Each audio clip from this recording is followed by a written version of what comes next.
네, 안녕하십니까. 오늘 말씀은 계시록 5장 1절에서 14절 말씀을 읽겠습니다. 요절은 7절. 그 어린 양이 나와서 보좌에 앉으신 이의 오른손에 두루마리를 취하시니라. 이 도미티안 황제 때 무서운 핍박으로 성도들이 다 죽어나갈 때 사도 요한은 반모섬에서 유배되었습니다. 너무나 절망이 들고 답답해서 성령 안에서 다만 간절히 기도를 할 때였습니다.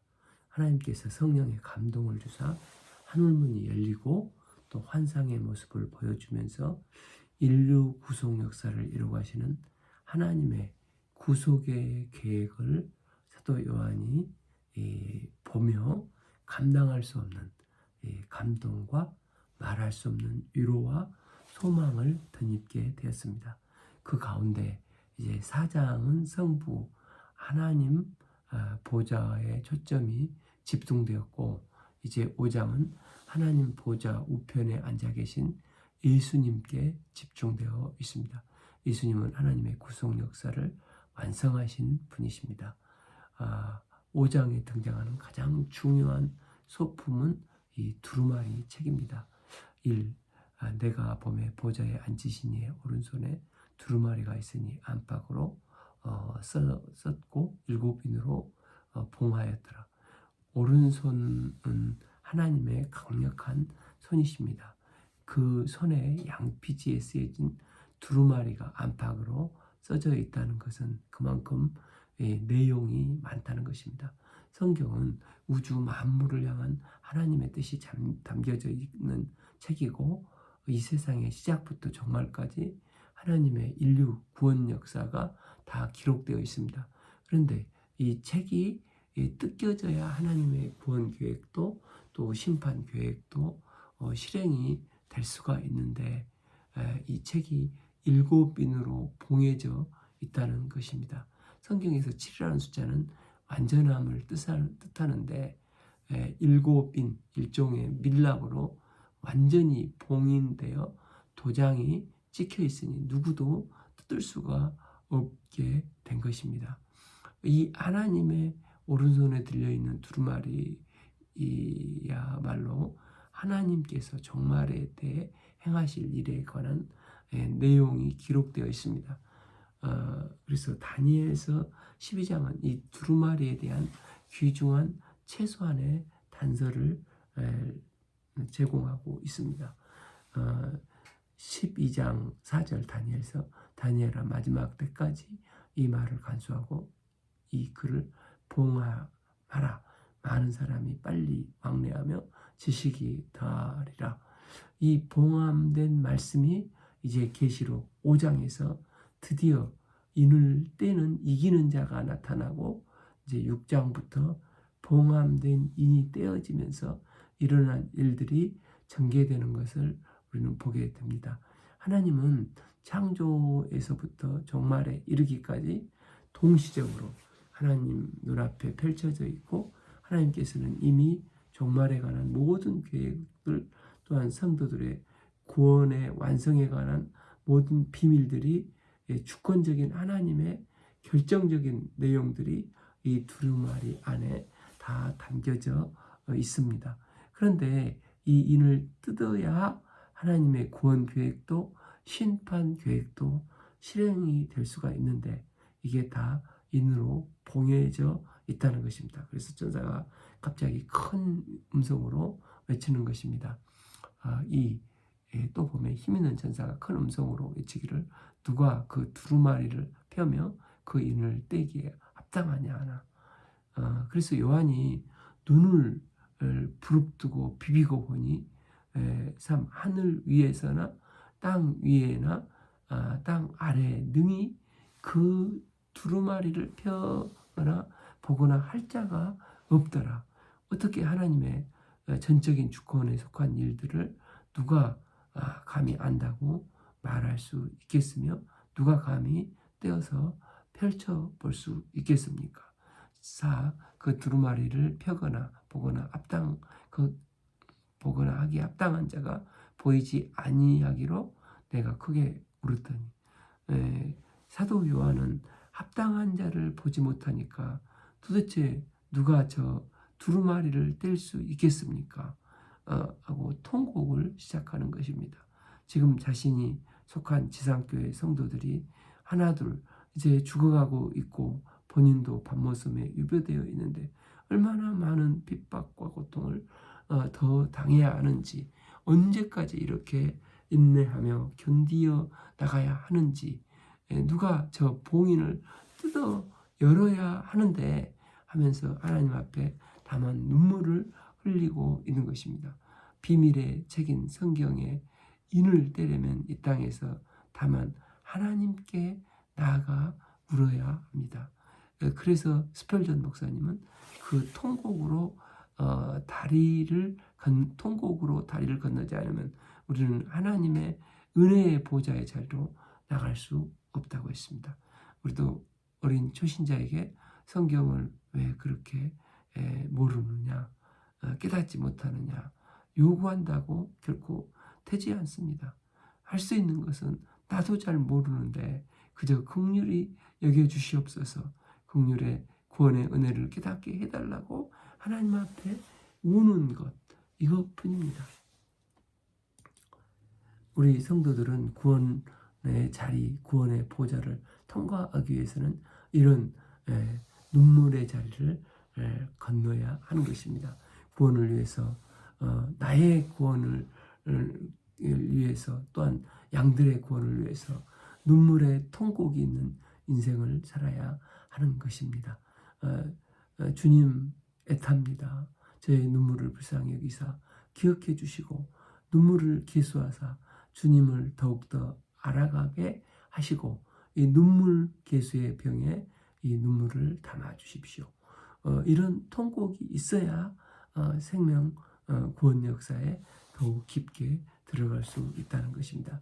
진짜 앞길이 또한 캄캄하게 막혀 있고 뭘 어떻게 해야 할지 알 수가 없을 수가 있습니다. 정말 세상은 불의와 악이 가득 차서 농락당하는 일들이 막 벌어지고 있는데, 말도 안 되는 일들이 전개되고 있는데 내가 할 수 있는 것은 아무것도 없습니다. 다만 하나님께 나가 긍휼을 구하며 눈물의 기도를 드려야 하는 것입니다. 이 눈물의 통곡을 할 때 주님은 사도 요한에게 어떤 위로를 주십니까? 장로 중에 한 사람이 내게 말하되 울지 말라. 유대 지파의 사자 다윗의 뿌리가 이겼으니 그 두루마리와 7인을 떼시리라 하더라. 그러니까 울지 말라. 이 땅에 심판을 행하실 분, 온전한 구원을 이루실 분이 있으시다는 것입니다. 그분이 이기셨기 때문에 이 인을 떼는 게 가능한 분이 되시는 것입니다. 그분이 도대체 누구시라는 것입니까? 유대 지파의 사자예요. 또 이분은 다윗의 뿌리가 되신다는 것입니다. 유대 지파의 사자는 어디에 나옵니까? 창세기 49장에서 야곱은 죽기 전에 12아들을 불러놓고 한 명씩 축복을 하며 유다에게 뭐라고 축복을 했습니까? 49장 9절, 유다는 사자 새끼로다. 내 아들아, 너는 움켜인 것을 찢고 올라갔도다. 그가 엎드리고 웅크림이 수사자 같고 암사자 같으니 누가 그를 범할 수 있으랴. 10. 규가 유다를 떠나지 아니하며 통치자의 지팡이가 그 발 사이에서 떠나지 아니하기를 실로가 오시기까지 이르리니 그에게는 모든 백성이 복종하리라. 이 말씀은 결국 유다 지파에서 약속하신 메시아가 탄생할 것을 말씀하시는 것입니다. 이 메시아 탄생을 사자로 표현을 한 것입니다. 우리가 보통 초림의 메시아는 어린 양, 죽임당한 왕, 연약한 이미지가 있으십니다. 그런데 지금 여기서 나타난 이미지는 강력한 사자의 이미지입니다. 이 말씀은 예수님의 초림을 보여주는 것보다 부활하사 재림하실 예수님의 권능을 보여주고 있습니다. 사자는 동물의 왕입니다. 예수님은 이제 승리하시고 이기셨기 때문에 이제 유다 지파의 왕이 될 것이라는 것입니다. 오비 다윗의 뿌리가 이겼으니 그 두루마리와 그 7인을 떼시리라 하더라. 또한 이분은 다윗의 뿌리라고 말씀하십니다. 이사야서 11장 1, 2절을 보면 이새의 줄기에서 한 싹이 나며 그 뿌리에서 한 가지가 나서 결실할 것이요. 그분은 다윗의 후손으로 오셨지만 그런데 그분은 뿌리로 오셔서 이미 다윗 앞서 계신 선제성을 가지고 계신 분이시라는 것입니다. 마태복음 1장 1절 아브라함과 다윗의 자손 예수 그리스도의 계배로 혈통적으로는 다윗의 혈통을 가지고 나셨지만 다윗의 뿌리가 되신 이전에 계신 분이십니다. 이분은 단순히 인간의 혈통이 아니라 실상은 메시아로 하나님의 아들인 것을 말씀하고 있습니다. 이분이 십자가와 부활을 통해서 죄와 사망의 세상을 이기시고 부활의 주가 되셨다는 것입니다. 지금 초대교회 성도들 앞에 많은 환난이 기다리고 있지만 예수님께서 당한 환난과 핍박만큼은 대단하지 않습니다. 그런데 예수님은 이런 환난을 다 담당하시고 그 몸으로 체휼하시고 마침내 이기셨습니다. 그래서 예수님은 결국 사자같이 되시고 다윗의 뿌리같이 되사 이 모든 환난과 어려움을 이긴 자가 되어 결국은 7인을 떼실 수 있고 두루마리 속에 기록되어 있는 구원 역사와 심판하실 세계의 모든 플랜을 진행해 나가실 수 있는 유일하신 분이시라는 것입니다. 이 구속 역사는 아무나 진행할 수 있는 게 결코 아닙니다. 어려움과 환난 속에서 변함없이 충성스럽게 하나님의 뜻을 다 이루기까지 목숨을 내주기까지 내놓으신 그분만이 이 역사를 진행할 수 있는데 그분이 바로 예수 그리스도이신 것입니다. 이 예수님처럼 성도들이 예수님을 믿으면 죽도록 충성해서 순교하게 되면 순교자의 무들도 예수님의 보좌 옆에 앉히신다고 하십니다.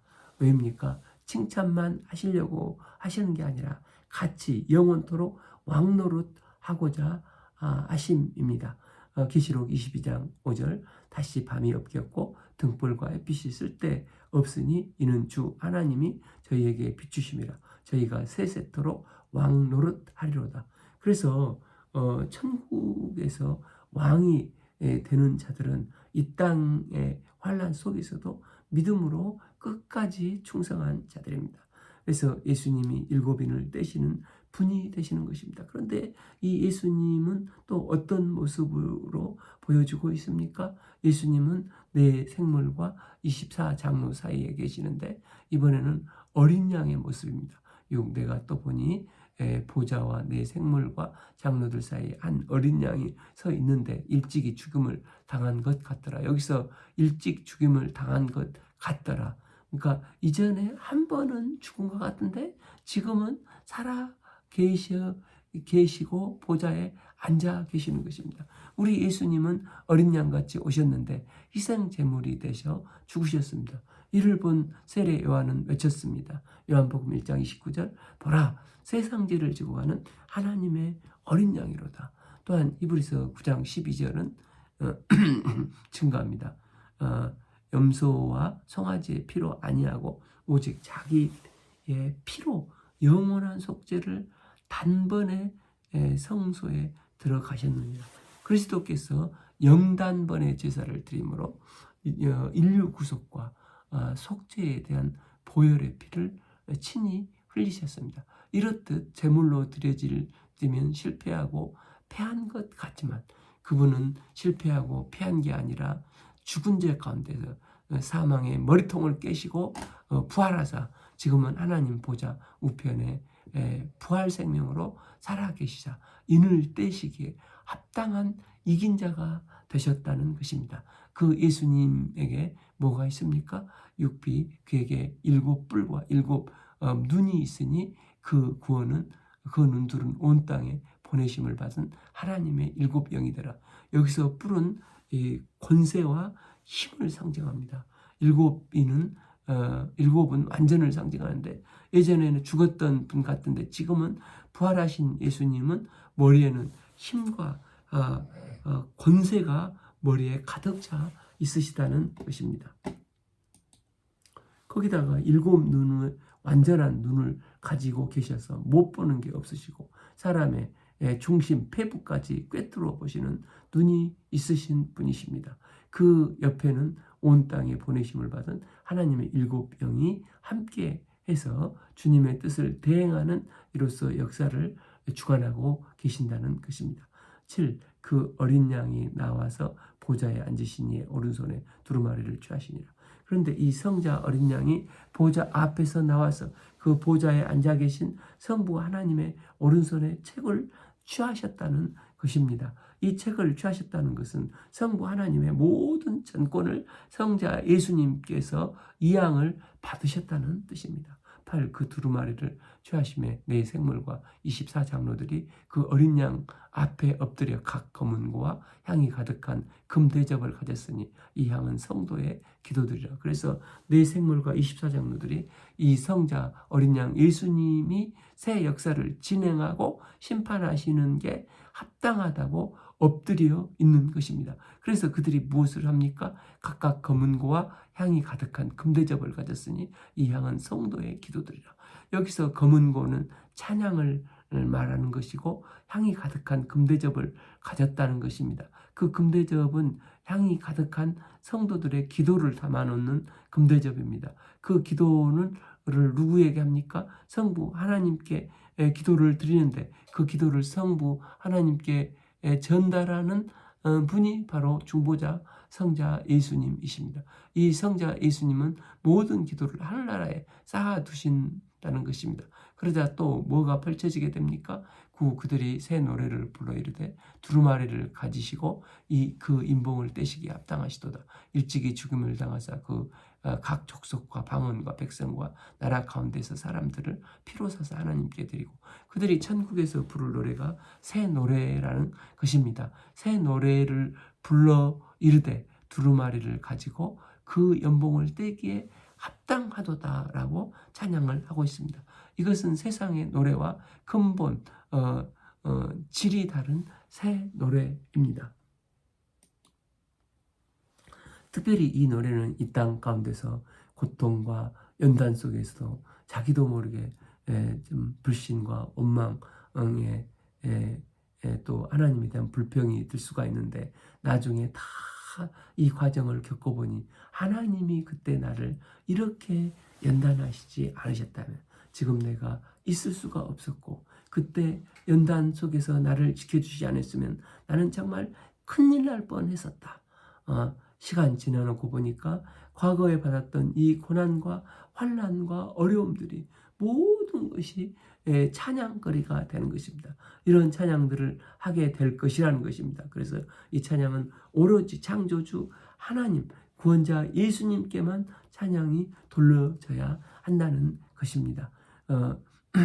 오늘날 예배가 초점이 하나님께 맞춰져야 하는데 사람에게 맞춰져 있는 경우가 있습니다. 물론 불신자들이 신앙이 어려서 예배에 친숙하고 또 익숙하게 만들게 하기 위한 취지라는 것은 알겠지만 그러나 그럴수록 예배는 하나님께만 맞춰져야 하나님 한 분을 경배하고 영광을 돌려드리는 예배를 드려야 하는 것을 가르쳐야 한다는 것입니다. 그때 그들을 하나님 앞에서 뭘 삼으셨습니까?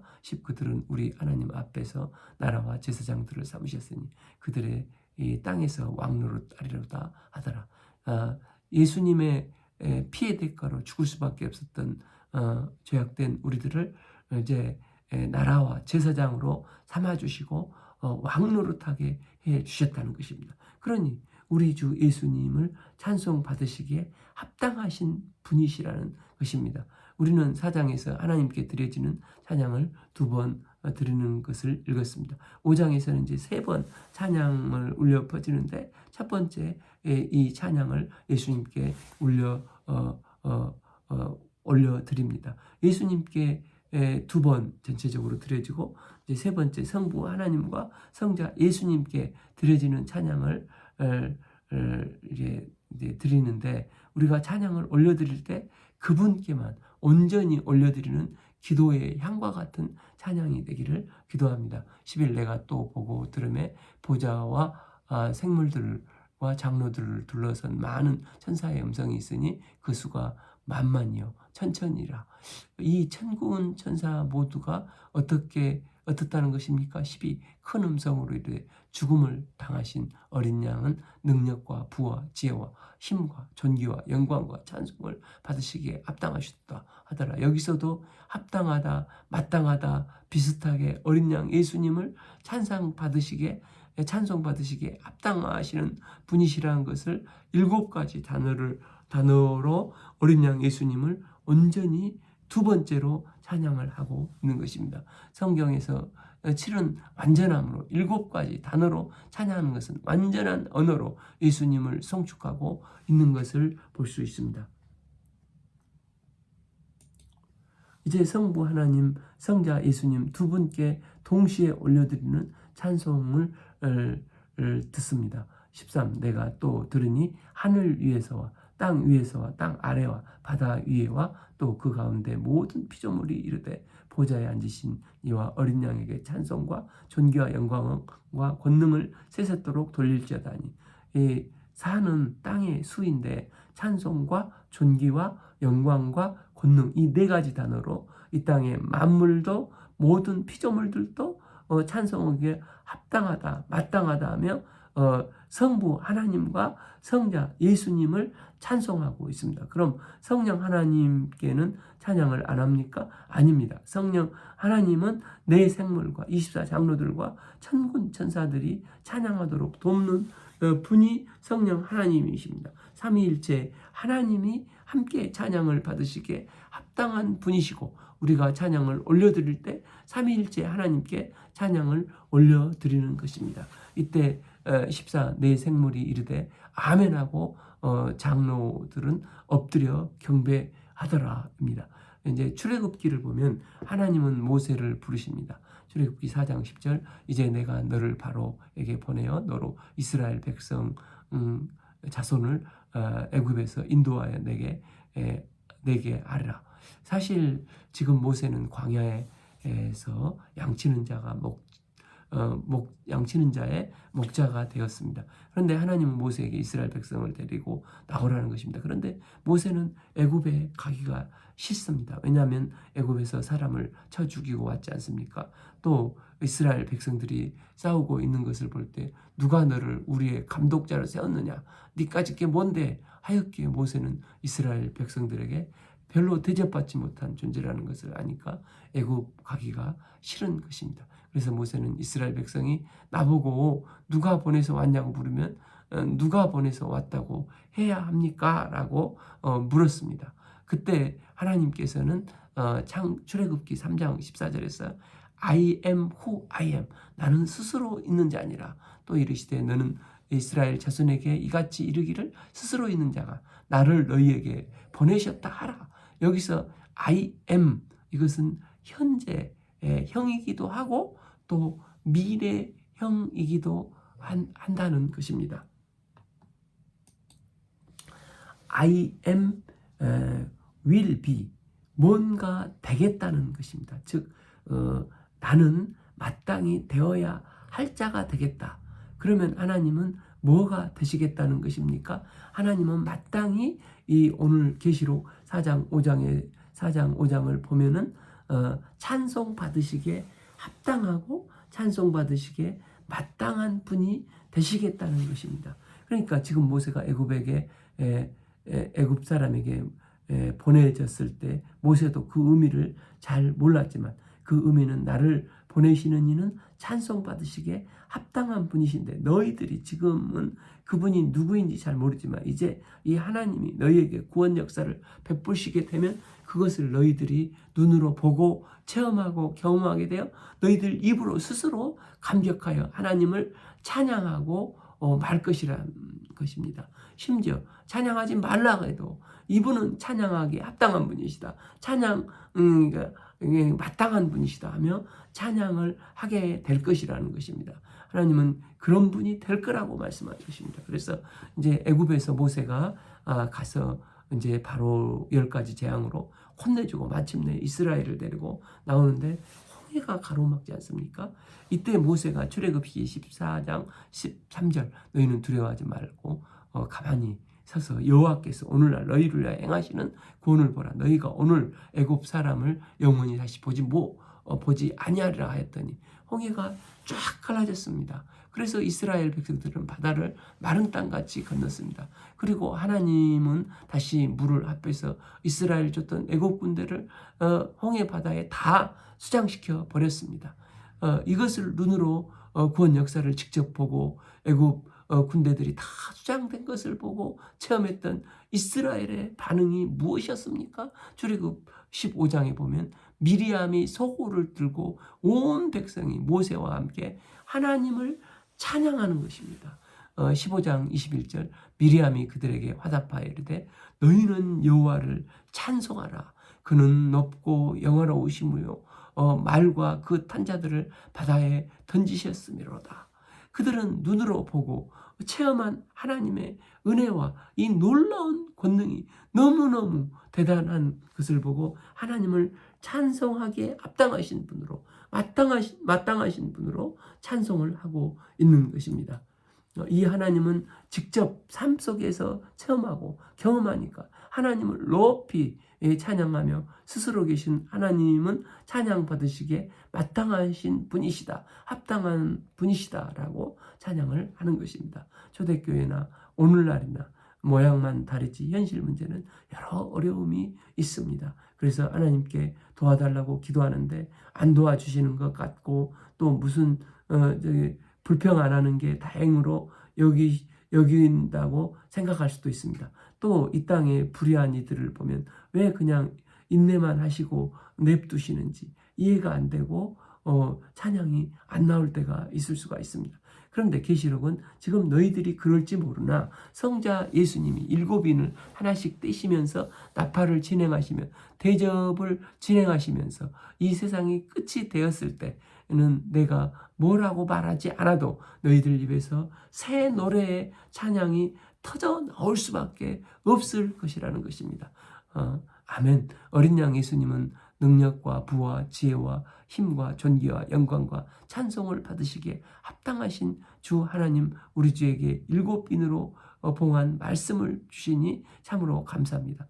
우리도 요한처럼 아직 깨닫지 못한 부분이 있기에 울 수밖에 없습니다. 저희를 불쌍히 여기시고 인봉을 떼기에 합당하신 어린 양 예수님께서 저희의 영의 눈을 열어주사 말씀을 깨닫고 주님을 더 알아갈 수 있도록 도우시기를 기도합니다. 또한 우리가 날마다 올려드리는 기도와 예배가 흠없고 점없는 어린 양의 피를 힘입어 올려드리는 예배가 되게 하시고 기도가 되게 해주시길 기도합니다. 또 늘 예배를 드릴 때마다 거룩하신 하나님의 임재를 맛보는 예배가 되게 하옵소서. 주님께 올려드리는 거룩한 기도가 아름다운 찬양의 향기가 되어 주께서 흠양하시는 새 노래가 되게 하여 주시기를 간절히 기도합니다. 아멘.